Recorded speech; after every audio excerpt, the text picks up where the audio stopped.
KISSBOBO wearable pump. I just got this one in the mail, and I'm get asked a lot about wearable pumps, right? So primary pumps are your big pumps that plug into the wall, or they might be rechargeable, but they tend to be big units with big motors that connects to the flanges and the bottles that dangle. They might have collection cups, but primary pumps are like the Spectra S1 and 2, the Medela Pump and Style, the Medela Symphony, right? Those are primary pumps. Those are made to be used primarily when exclusively breastfeeding, or when exclusively pumping, or when going back to work and doing lots of pumping.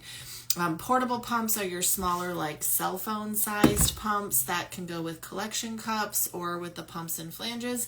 And then we have wearables, and the market really is flooded with wearable pumps. So I'll get asked a lot about these cheaper little $70, $80 wearables on Amazon, and that's like this KISSBOBO.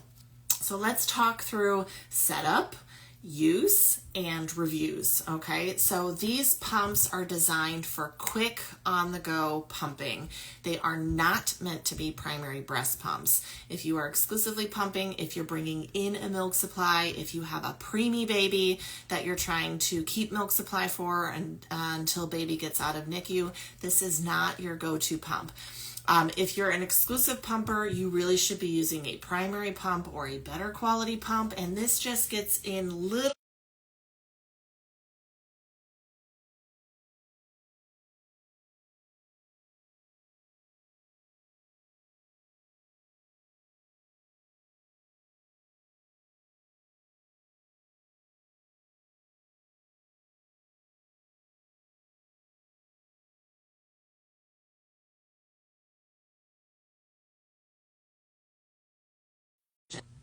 Now this pump, really tiny little motor, I found that this actually really easily just pops off the cup. Some of them twist on, some of them sit on the port or the hub a little better, and this one could really easily be knocked off if you're moving around. So that's my big caution for a pump motor like this.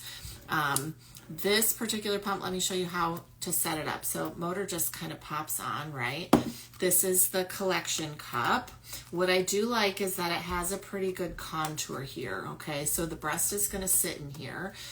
Now it is all hard plastic. Some of my preferred wearables will have silicone in here instead, so it's gentler to the breast. There's two membranes. This is the backflow protector membrane that keeps milk in the cup so it doesn't get sucked into the motor. That's important for suction. And then there's the actual duckbill, right? And these pop off. There are extras in there. You have to have these two really good seated on well, otherwise you'll lose suction and they won't generate good suction for you. So there's that, and then this goes into the cup. Biggest complaint I've had of patients with little wearables like this is that they easily leak, that sometimes the seals around here aren't very good. That's the biggest complaint that I've seen with this particular brand, is that the milk can leak. This one is supposed to be poured out of the top, so it does hold 6 ounces, and you're supposed to pour the milk out of the top. Then the motor just sits on top, and again, you have to really kind of connect it well because this can get kicked off. It is rechargeable.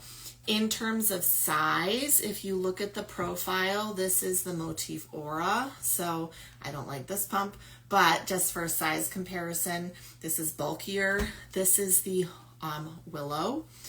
So this pump, you can see, is a little bit sleeker profile. The contour, now the Willow's a big pump, so side by side the Willow is bigger, but the profile is almost identical when you see how thick it is. Actually, Willow's a little bit bigger. And then this is the Lacevo. Lacevo's just a little bit sleeker in profile and design. This one is just, it's really lightweight because there's really not much to the motor. When you turn this pump on, it is a little loud. Okay, so it's not as quiet as some of these other pumps, but so you can hear it. Again, it has a cone funnel approach. Benefit is there are multiple flange inserts. It comes 17, 19, 21, 24 to fit in there to come down to the right size. So that is included in the kit. If you had a really large breast, a doughier breast, really short flat nipples. These can sometimes be hard to get the breast into that contour, so you might need some other kind of flange insert to bring the pump to the breast. Now this is going to have two different modes. This one basically is going to have 9 different suction levels. This is the stimulation to try to pull your milk. It has a pretty decent rhythm to it, so I'm not mad at that. When you push that button again, it's going to go into the expression mode. And what I don't like about this mode is the harder it sucks, the longer it pulls. I don't like pumps that do this. I'm of the opinion that cycle speed and vacuum strength need to be independent of each other. There is no human baby that the longer or the harder they suck, the longer they suck. That's just not the science of how babies' mouths work. So this particular pump, if you need a stronger suction, it pumps longer and slower. I don't like that science. The stimulation mode on this pump, decent. It's got a pretty good cycle to it. It has multiple levels of how strong it sucks. But once you actually get in that expression mode, it can be really hard to find just the right settings to be able to get that milk to flow and trigger. Okay, so a little loud, little bulky, motor just pops right off. So you have a higher likelihood of that getting knocked off in a bra or if you're moving around while pumping. And again, I don't like that the cycle and the vacuum are codependent on each other. With the higher it sucks, the slower it pulls. Because unless it has the perfect setting on here, you can't control that. And too hard of a suction can cause nipple damage. So overall, this is a cheap wearable pump. If you need one for occasional on-the-go pumping, some people can do okay with this type of pump, but not my general recommendation. I don't recommend these for most people. I just find that the motor's too cheap. The way that the cycle and the suction is just doesn't get a lot of people where they need to go, and it does have that tendency to leak. If you have this pump and it's working for you, amazing. It should be in combination to either a baby who's breastfeeding efficiently, or if you're doing a lot of pumping, it is just there to complement and to supplement for extra pump sessions to keep milk moving and flowing. And finding that right size flange is really key. Now you know.